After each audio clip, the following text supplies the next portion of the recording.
Good morning mga lakwatsero. Ngayong araw na to ay babiyahe kami pabalik ng Maynila.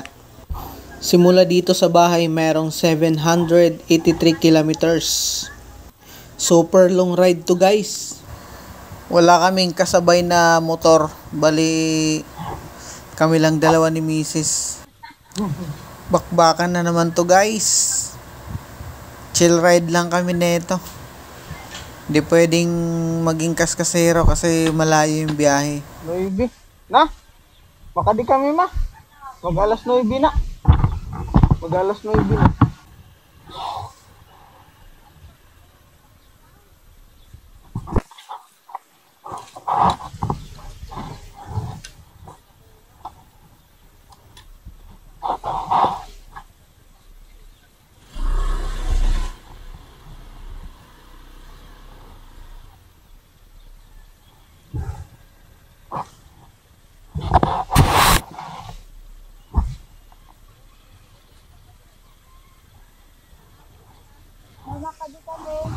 Malakadi kami.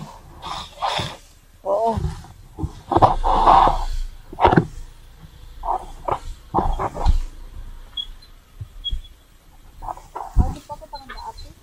Kaya may da ka man aragi.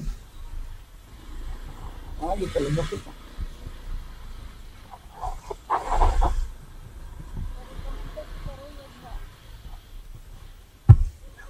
Kadi kami.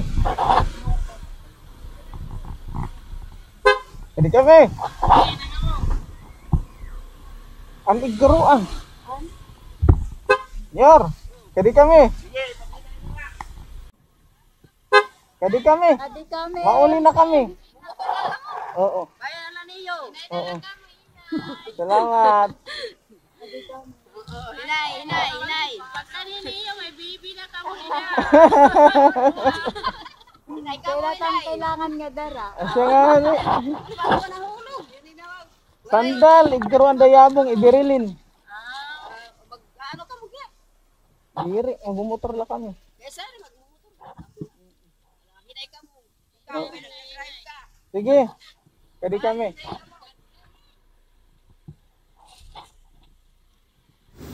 Mga auntie ko yun sila guys. Si Auntie Idak, si Auntie Nancy, tsaka si Auntie Nilia.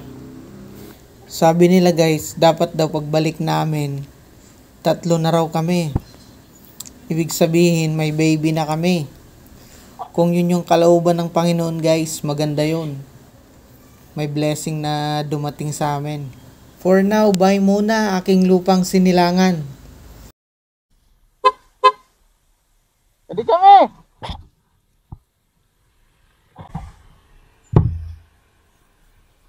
Bye-bye. Oo. Tugarap na lanay. Kabulin vloggers. Oo, ito niya. Sige. Salamat ha. Kadi kami. Tara na guys, kasi malayo pa. 700 plus kilometers pa to. First time ko to guys na bumiyahe ng Maynila na wala akong kasamang nakamotor. Kami lang dalawa ni Mrs. Kasi yung unang punta ko ron, may convoy din ako. Tsaka yung pangalawa, marami naman kami, mga kaibigan ko. Nasa diversion road na pala kami guys ng Catbalogan City. Hindi kami dumaan dun sa bayan kasi nga malayo roon. At saka na-miss ko tong daan na to. Dati kasi ginagawa pa lang to nung pumunta kami ng Maynila. Kaya first time kong makakadaan dito. Papacheck ko muna yung hangin ko guys kasi kahapon pinavulcanize ko to. Hindi na-check yung hangin. 33. 31. Banti pa?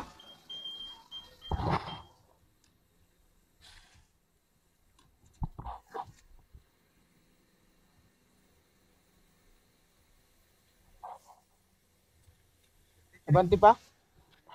Oh, 33. Check lang kay ginhanginan kakulog bangin na.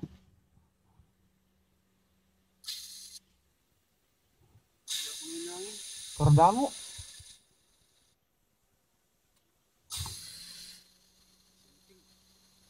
Pira? 50 plus? Grabe.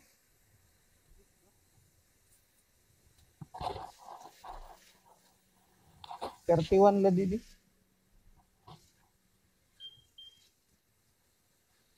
Bante? Iton.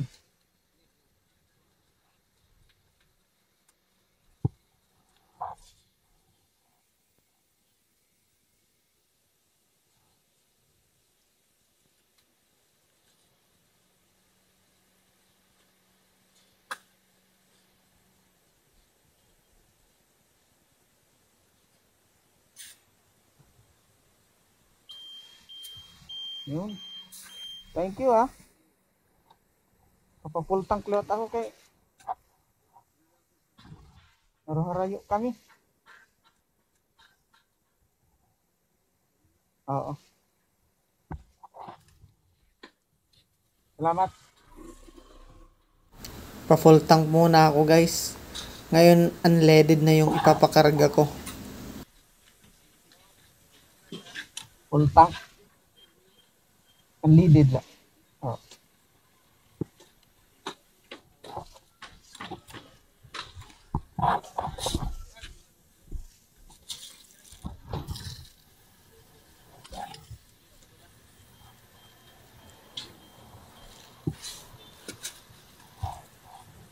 Papalagyan ko na rin tong galon para may reserba ako. Ni saktila. Sakot tilad. Butang la. Nagpulala ako kay wari dito Northern Samar ko unleaded. Pero wala may problema. Wala. Unleaded ako una. Pabutang ko lang tadi. Tuluin natin kasi nilagyan ko to ng tubig kanina eh. Nilinis ko yung loob. Pero nalagyan ko rin muna ng konting gasolina. Di niya lang butang. Luguan ko anay.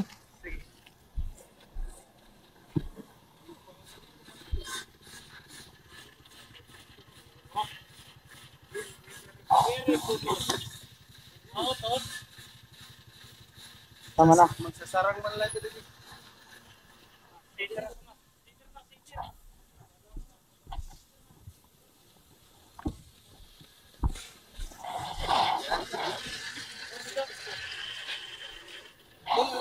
Oo.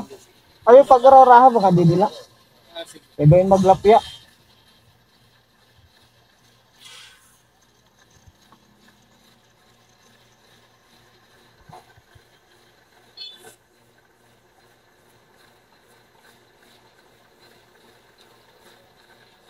Oo.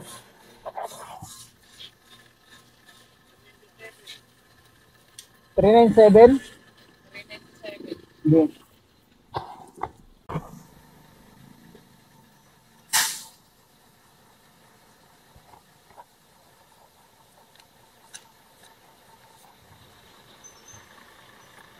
Thank you! Ayusin ko muna yung mga gamit ko guys dito sa tabi.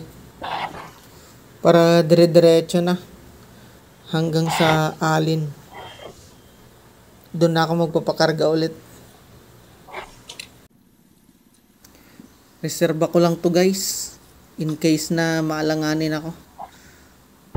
Baka mamaya malayo pa yung gasoline station. Wala na akong gas eh. Tsaka paggabi, mahirap na. Nadala na kasi ako dati eh. Kasi nung pauwi kami ng Samar, akala ko aabot yung gasolina ko sa Port of Matnog. Ayun pala, kapos. Natapat na Christmas noon. Sarado yung mga gasoline station. Buti ka mo, marami kami. Humingi muna ako ng gasolina dun sa mga kasama ko. Kaya nakaabot ako ng Port of Matnog.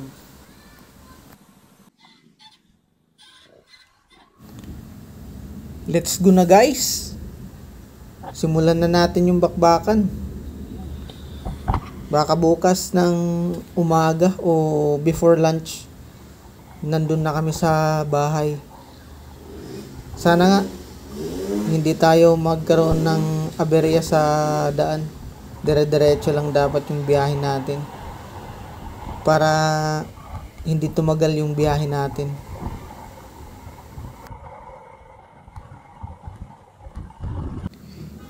Ito yung diversion road ng Catbalogan City guys. Dito sa bandang kanan ko, nandito dati yung kalsada sa taas. Sobrang tarik dyan, kaya maraming nadidisgrasya ng mga motorista, lalo na yung mga truckings, mga bus, kasi hindi kinakaya ng mga preno nila. Yun dun sa taas guys oh. Sobrang tarik dyan dati, kaya hinukay itong dinadaanan natin para iwas disgrasya. After almost 2 hours guys, nasa coastal road na kami ng Calbayog. Pero wala pa kami sa proper ng Calbayog City guys. Nasa bayan kami ngayon ng Santa Margarita.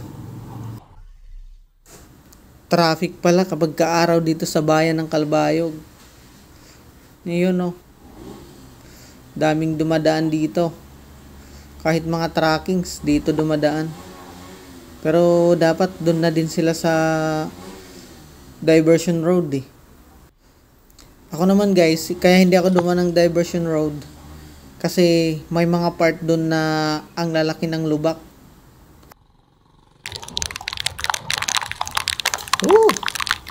Guys, umulan na.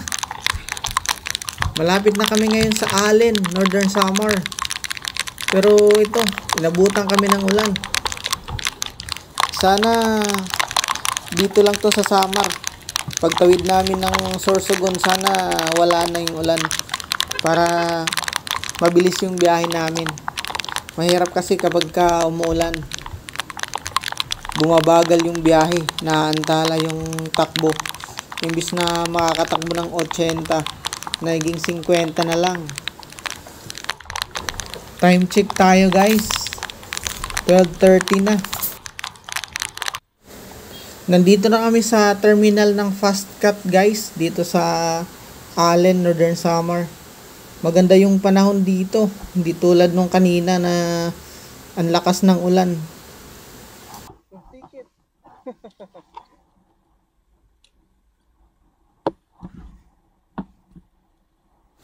Ngayon nga ay pasakay na kami ng barko. Saglit lang guys, walang pila. Pagkabili ko ng ticket, siguro mga 10 minutes lang, pinapasampa na kami ng barko. Diyan kami sa barko na yan guys, sasakay. Mas maigi na yung mauna para makapili tayo ng magandang spot ng parking. At saka magandang pwesto sa taas para makapagpahinga kami ngayon. Makatulog kung makakatulog. Kasi bakbakan to mamaya pagkatawid ng Matnog, Sorsogon. Sabi nga ni Kuyang Pro guys, dito daw ako magparada sa may mga lata ng langis. Ayan, siguro dito yung mga motor ilalagay.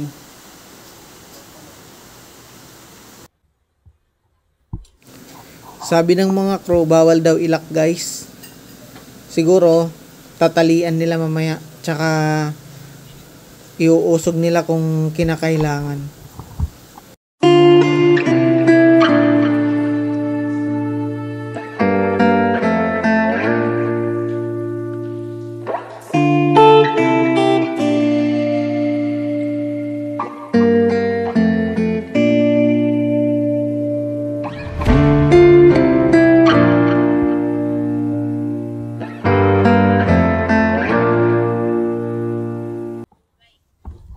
Dito nga guys, aakyat na kami ng barko para makahanap na kami ng magandang spot para makapagpahinga na kami. Pakita lang yung ticket dito guys, tapos pasok na tayo. Pagpasok namin guys, ang una kong napansin ay yung CR nila. Nasa bungad. Ayan o. Aircon pala dito guys.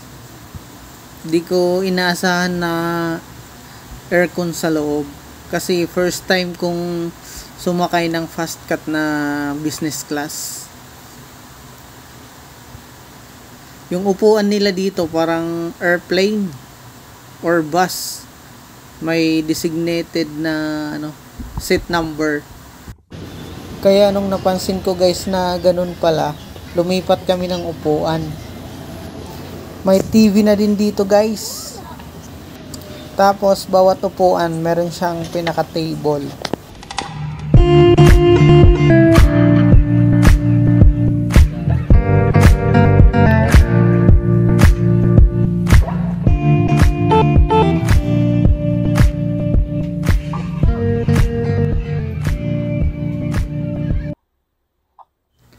Guys, bumaba na kami kasi in-announce na sa barko na bumaba na yung mga driver.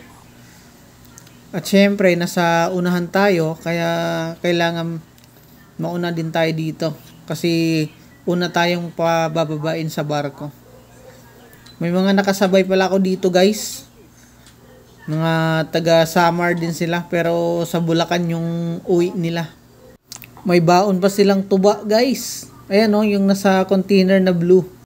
Isa kasi yan sa mga kilalang inumin guys dito sa Samar. Kaya syempre, siguro marami silang tropa. Kaya gusto nilang may pasalubong. Tinatanggal na yung mga tali ng motor guys. Ibig sabihin, hindi na magtatagal, bababa na kami. Pansin ko lang guys, ilan lang kaming motor na sumakay dito sa barko na to.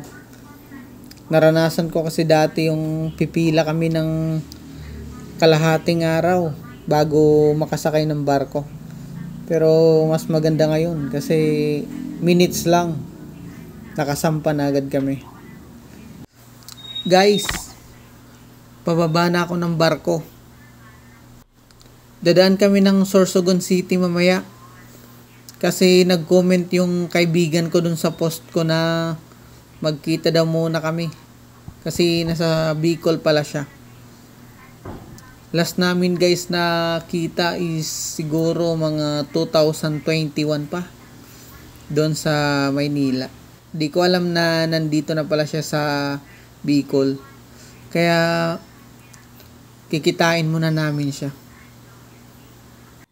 Estimated time travel siguro mga 2 hours papunta ng Sorsogon City. Nandun yung pinakamagandang diversion road guys. Coastal road nasa gilid ng dagat. Ang ganda sobra. Let's go na guys. Bakbakin na ulit natin to. Ang daming tracking oh. Mga pasampa ng barko, patawid ng Samar. Haba ng pila nila.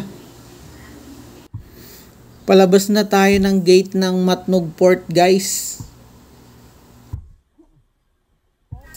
Ayan, nasa Luzon na tayo guys. Welcome to the island of Luzon.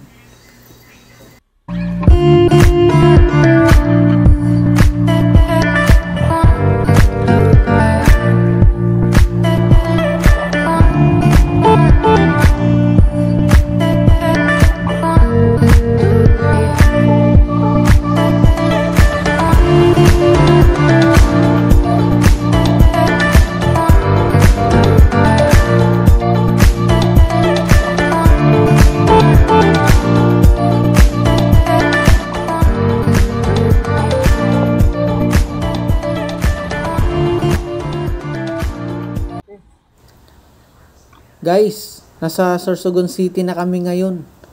After 2 hours na biyahe namin galing Matnog. Dito kasi kami magkikita sa diversion road ng Sorsogon City. Yung coastal road nila. Papasok na tayo ng coastal road guys. Hahanapin na namin yung kaibigan ko. Nag-offer kasi siya na dito daw kami matulog ngayong gabi.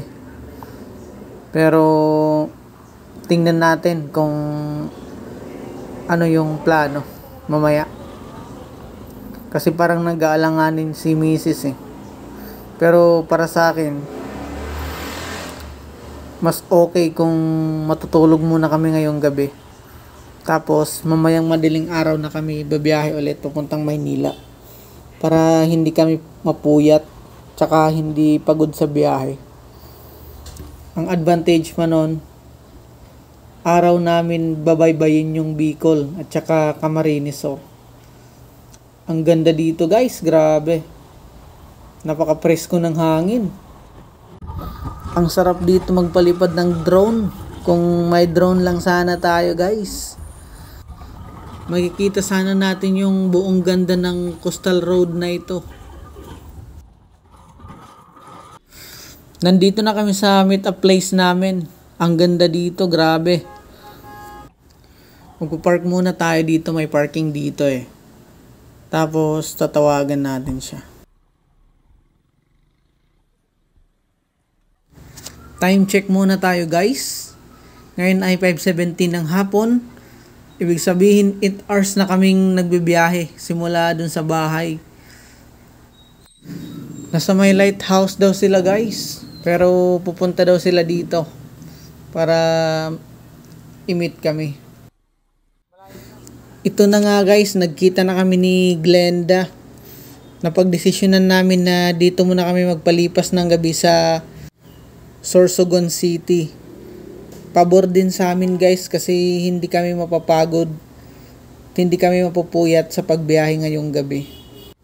Abangan nyo po ang part 2 ng video na to.